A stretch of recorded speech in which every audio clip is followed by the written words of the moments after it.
What's up, guys? Today we're going to be talking about 5 reasons why you should buy the Galaxy S21 Ultra in 2023. Why I think it's pretty much one of the best phones that you can buy right now for the money. This phone is going on Amazon and eBay for around $350 to $400, and it's just a steal in comparison to the specs that you get with this phone. Not only that, but for an older flagship, this phone is actually going to have a pretty long life cycle for software updates as well, which is pretty nice. So I want to go over one of my favorite things about this phone is the display. This is probably my second favorite display of all time, number one being the OnePlus 7 Pro.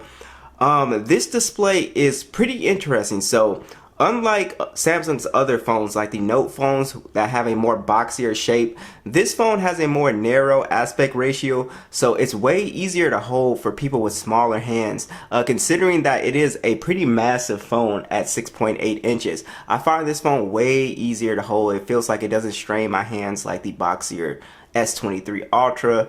And yeah, I just absolutely love it. That was one of the first things when I picked this phone up. Kind of shocked me how easy it is to hold and grip.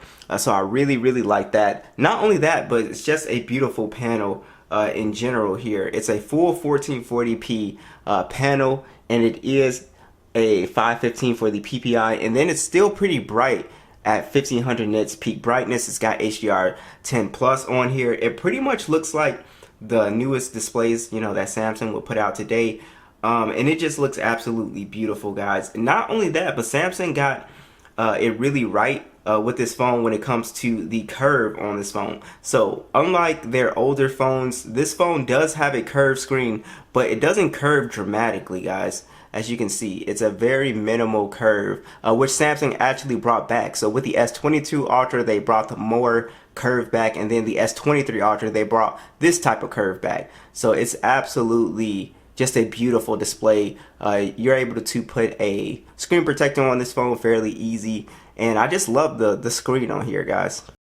Alright, so the next best thing about the S21 Ultra is actually how powerful it is. It's running the Snapdragon AAA processor, and then you also have 128 gigs of internal storage, and you also have 12 gigs of RAM on the base model. So that's pretty nice that you do get that 12 gigs of RAM. And this is just a gaming beast. When it comes to games like PUBG, Call of Duty, Fortnite, it's able to handle these games fairly well. You can pretty much play at the high settings.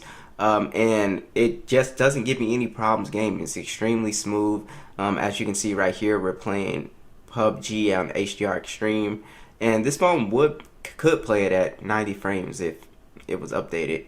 But yeah, so it's just a beautiful phone when it comes to gaming. So again, it really beats out any mid-ranger. Like, let's say a Galaxy A53 is pretty close to this price point of around $350 to $400. The Galaxy A53 does not even come close when it comes to the gaming performance that this phone can push out.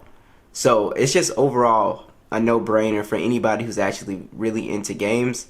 You're just going to get some awesome settings with this phone. And like I said, it all really comes together. You get the powerful chip, beautiful processor, 12 gigs of RAM. It really does start to mesh together. And for anybody who wants to see the Geekbench scores, here are they are right here.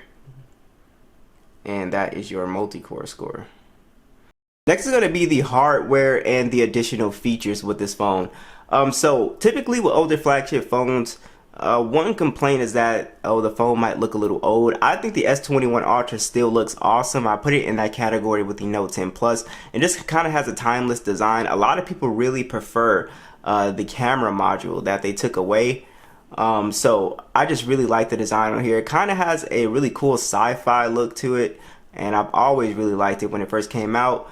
And like I said, it's just really easy to hold. And not only that, but the S21 Ultra does have S Pen support as well too. It's IP68 dust and water resistant as well.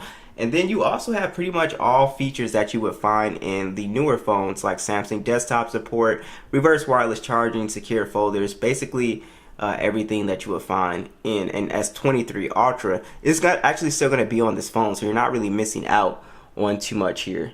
And also what's pretty cool about this device is that you have some pretty good sounding stereo speakers. Here are the speakers at max volume. Oops. Here are the speakers at max volume.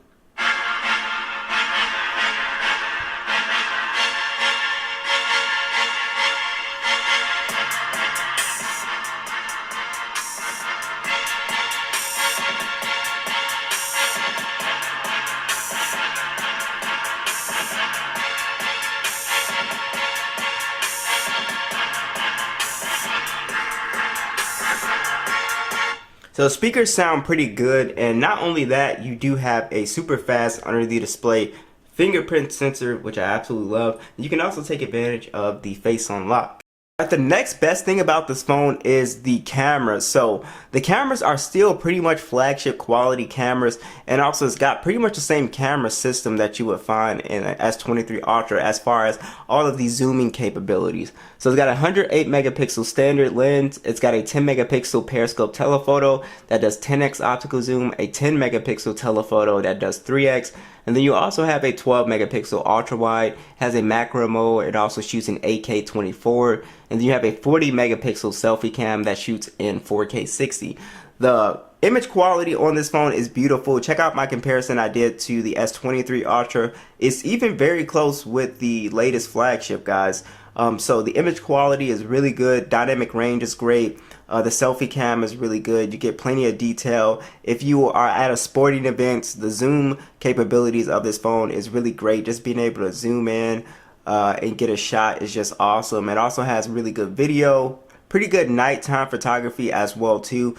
It's just overall a well-rounded phone when it comes to the cameras. I would argue even, much better than most mid-range phones, honestly. So this is just a beast when it comes to the image quality still, and being able to do that 100 times zoom is still really awesome on this phone, especially considering the price of it. Alright, so the next best thing about this phone, and the final thing, is the battery life is still pretty good. So I get questions about that a lot, about older flagship phones. And the battery life, if you get these certified refurbished, I've never had a phone that had bad battery. You pretty much get what you would expect.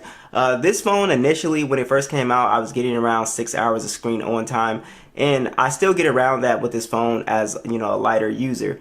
So it's got a pretty big size battery at 5,000 milliamps, and you also have 25 watt wired charging and 15 watt wireless charging, and then you also have reverse wireless charging on here as well too.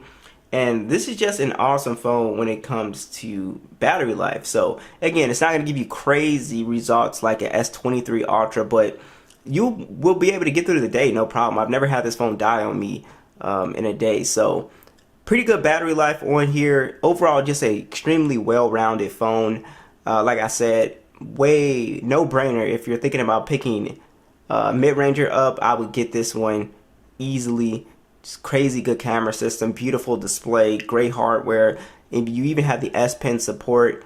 And I don't know, it's just an awesome phone, super powerful as well too. So definitely I consider buying it, guys. Be sure to let me know in the comments what you guys think, and I'll catch you guys in the next one.